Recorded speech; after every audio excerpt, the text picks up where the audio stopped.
1월 30일 맥체인 성경읽기 해설입니다. 창세기 31장은 야곱이 가나안을 향해 떠나는 장면입니다. 돈 욕심이 가득했던 라반과 그의 아들들은 야곱이 받은 축복을 질투합니다. 야곱은 떠나기로 결정하는데 마침 하나님의 사자가 꿈속에 나타나 이 결정을 지지해 줍니다. 20년을 라반에게 속아온 야곱이 이번에는 라반을 속여 그의 집을 떠납니다.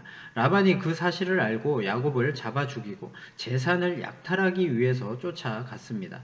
이번에도 하나님께서 야곱을 살리십니다. 라반의 꿈에 나타나신 하나님은 야곱을 건드리지 말 것을 명령하십니다. 하나님의 돌보심으로 결국 라반과 야곱은 화해를 합니다. 인간은 악하지만 하나님은 선하십니다. 인간은 분열을 조장하지만 하나님은 화목해 하십니다. 에스더 7장에서 에스더는 잔치를 베풀고 왕과 하만을 초청합니다. 그리고 왕에게 자신과 민족의 생명을 구해달라고 간청합니다. 아하수에로 왕은 그런 일을 꾸민 자가 누구인지를 물었고 에스더는 하만이라고 말합니다. 하만은 다급히 에스더에게 생명을 구하지만 이 모습이 왕을 더욱 화나게 하여 결국 하만은 모르드게를 매달려고 했던 나무에 본인이 매달려 죽임을 당합니다. 하나님은 자기 백성을 돌보십니다. 그러므로 자신의 계획을 신뢰하지 말고 하나님의 성품과 계획을 신뢰해야 할 것입니다. 마가복음 2장은 자기 백성들을 불쌍히 여기시는 예수님과 자기 신념을 신뢰하는 바리새인이 대조되어 나옵니다. 예수님은 중풍병자를 고치시며 그의 죄를 사하십니다. 예수님께서 죄인들을 불쌍히 여기신다는 사실과 죄를 사하실 권세가 있다는 것을 보여주는 것입니다. 그러나 바리새인들은 이해하지 못했습니다. 그들은 죄인 및 세리와 함께 식사를 하시는 예수님을 정죄했습니다.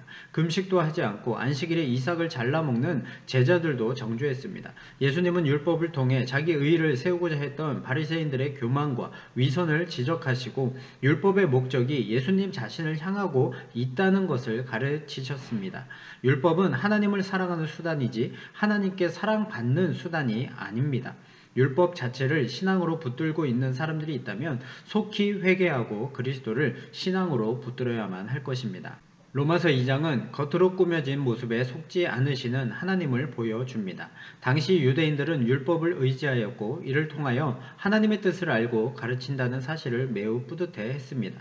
그러나 정작 그 율법을 충심으로 지키지는 않았습니다. 율법 지식에 만족하며 종교적인 말을 많이 하기를 좋아하면서 행동으로는 하나님을 모욕했습니다. 그들은 다만 표면적 유대인일 뿐 마음의 할례를 받은 이면적 유대인이 아니었습니다.